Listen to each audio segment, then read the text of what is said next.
ಮೊದ್ಲು ಹೊಲದಿಂದ ಬರೋ ಮುಂದೆ ಆಜು ಬಾಜು ಹೊಲದಾಗ ಪುಂಡಿ ಪಲ್ಯಗಳ್ನ ಇಸ್ಕೊಂಬರ್ತಿದ್ದಾರೆ ಇವ್ರದ್ದು ಅವ್ರಿಗೆ ಕೊಟ್ಟು ಅವ್ರದ್ದು ಇವ್ರಿಗೆ ಕೊಟ್ಟು. ಹಂಗೆ ಇವತ್ತು ನಾನು ಪುಂಡಿ ಸೊಪ್ಪು ಬಂದಿತ್ತು ತೊಗೊಂಡು ಪುಂಡಿ ಸೊಪ್ಪಿನ ಪಲ್ಯ ಮಾಡತ್ತೇನೆ ನೋಡ್ರಿ. ನಾನು ಇಲ್ಲಿ ಒಂದು ಗಡ್ಗೆ ಒಳಗೆ ನೀರು ಕಾಯಕ್ಕಿಟ್ಟೇನಿ. ಅದಕ್ಕೆ ಅಕ್ಕಿ ರವೆ ಹಾಕಿ ಇದೊಂದು 10 ನಿಮಿಷ ಬೇಕಾಕೈತ್ರಿ ಕುದಿಯೋಕೆ. ಇದು ಕುದಿಯೋಕೆ ಇಟ್ಟು ಬಾಯಿ ಮುಚ್ಚಿ ನಾನಿಲ್ಲಿ ಇನ್ನು ಪುಂಡಿ ಸೊಪ್ಪನ್ನ ಸಣ್ಣಂಗೆ ಹೆಚ್ಕೋತೇನೆ ರೀ. ಭಾಳ ಸಣ್ಣ ಅಂತೇನಿಲ್ಲ, ಅಷ್ಟೇ ಹೆಚ್ಚೇವನ್ನೋ ರೀತಿ ಒಳಗೆ ಹೆಚ್ಕೊಂಡ್ರೆ ಸಾಕು. ಕೆಲವರು ಏನು ಮಾಡ್ತಾರೆ ಹಂಗೆ ಹಾಕ್ತಾರೆ, ಕೆಲವರು ಹೆಚ್ಚಿನೂ ಹಾಕ್ತಾರೆ, ಕೆಲವೊಬ್ಬರು ಹಂಗೆ ಹಾಕ್ತಾರೆ. ನಾನು ಇಲ್ಲಿ ಹೆಚ್ಚು ಹಾಕತ್ತೇನೆ. ಇದನ್ನೊಂದು ಸ್ವಲ್ಪ ನೀರು ಹಾಕಿ ತೊಳ್ಕೊಬೇಕು.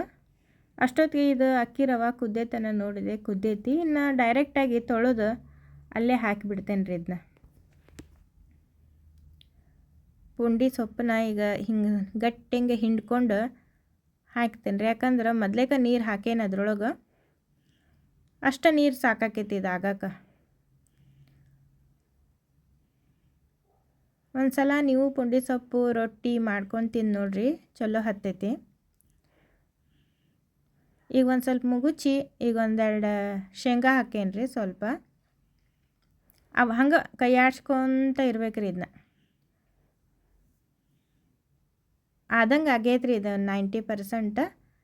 ಇನ್ನು ಹಂಗೆ ಕೈ ಆಡ್ಸ್ಕೊಂತ ಒಂದೆರಡು ಸಾಮಾನು ಹಾಕೋದು. ಭಾಳ ಸಿಂಪಲ್ ಐತ್ರಿ ಇದು ರೆಸಿಪಿ. ಈಗ ಒಂದು ಸ್ವಲ್ಪ ಅರಿಶಿನ ಪುಡಿ, ಒಂದು ಸ್ವಲ್ಪ ಇಂಗು, ಒಂದು ಸ್ವಲ್ಪ ಉಪ್ಪು ಹಾಕಿ ಸ್ವಲ್ಪ ಮುಗಿಸ್ಕೋಬೇಕು ನೋಡ್ರಿ. ಮುಗಿಸ್ಕೊಳ್ಳೋದಂದ್ರೆ ಹಿಂಗೆ ಕೈ ಆಡ್ಸೋದು. ಮಣ್ಣಿನ ಗಡ್ಗೆ ಒಳಗೆ ಏನು ಮಾಡ್ತೇವಲ್ರಿ ಅಡಿಗೆ, ಭಾಳ ಟೇಸ್ಟ್ ಆಕೈತಿ. ಇದನ್ನ ಹಂಗೆ ಒಂದು ಸ್ವಲ್ಪ ಮುಗಿಸ್ಕೊಳ್ಳೋದು ಆಗೇ ಬಿಡುತ್ತೆ ನೋಡ್ರಿ. ತಪ್ಪಲು ಪಲ್ಯ ಬೇಯೋದು ಭಾಳ ತಿಳಿದಿಲ್ಲ ರೀ. ಇದು ಪುಂಡಿ ಪಲ್ಯ ಆಗ ಬೆಂದು ಬಿಡ್ತೈತಿ. ಹಿಂಗೆ ಎಷ್ಟು ಮುಗಿಸ್ತೇವಲ್ಲ ಅಷ್ಟು ತಪ್ಪಲು ಪಲ್ಯ ಕರಿಗಿ ಚಲೋ ಆಕೈತಿ. ಈಗ ಒಂದು ಸ್ವಲ್ಪ ಎಣ್ಣೆ ಹಾಕಿದ್ ನೋಡ್ರಿ. ಎಣ್ಣೆ ಭಾಳ ಹಾಕಿದ್ರಿ ಅಂದ್ರೆ ನೀವು ಇದನ್ನ 2-3 ದಿನಗಳವರೆಗೂ ಇಟ್ಟು ತಿನ್ಬೋದು. ಜರ್ನಿ ಮಾಡುವಾಗ ಈ ಪಲ್ಯ ಮಾಡ್ಕೊಂಡು ಹೋದ್ರೆ 5-6 ದಿನದವರೆಗೂ ಕೆಡೋದಿಲ್ಲ. ಉಪ್ಪು ಖಾರ ಎಲ್ಲ ಜಾಸ್ತಿ ಹಾಕಿ ಮಾಡ್ಕೊಂಡು ಹೋದ್ರೆ ಭಾಳ ಚಲೋ ಉಳಿತೈತ್ರಿ. ಈಗ ಇಲ್ಲಿ ಒಂದು ಕಡೆ ಕಲ್ಲೊಳಗೆ ಮೆಣಸಿನ್ಕಾಯಿ ಒಂದು ಸ್ವಲ್ಪ ಉಪ್ಪು ಕುಟ್ಕೊತಾನೆ ರೀ. ಅದಲ್ಲೇ ಒಂದು ಸ್ವಲ್ಪ ಉಮುರ್ತಿರ್ತೈತಿ. ಇದನ್ನ ಕುಟ್ಕೊಂಡು ನಂತರ ಬಡಸ್ಲ ಒಂದಿಷ್ಟು ಬೆಳ್ಳುಳ್ಳಿಗಳ್ನ ಕುಟ್ಕೊತೇನೆ ರೀ.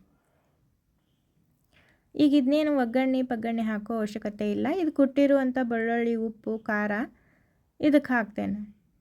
ಈಗೂ ಹಾಕಿ ಹಿಂಗೆ ಕೈ ಆಡಿಸ್ಬೇಕು ನೋಡ್ರಿ. ಇದನ್ನ ಅತ್ತ ಟೇಸ್ಟ್ ನೋಡಿ ನಿಮ್ಗೇನಾರ ಉಪ್ಪು ಕಡಿಮೆ ಅನ್ನಿಸ್ತಂದ್ರೆ ಉಪ್ಪನ್ನು ಹಾಕೋರಿ. ಇದು ರುಚಿ ಭಾಳ ಇರ್ತೈತ್ರಿ. ಒಮ್ಮೆ ಮಾಡಿ ನೋಡ್ರಿ. ಹಳೆ ರೆಸಿಪಿ ಇದೆ, ಹೊಸದೇನಲ್ರಿ.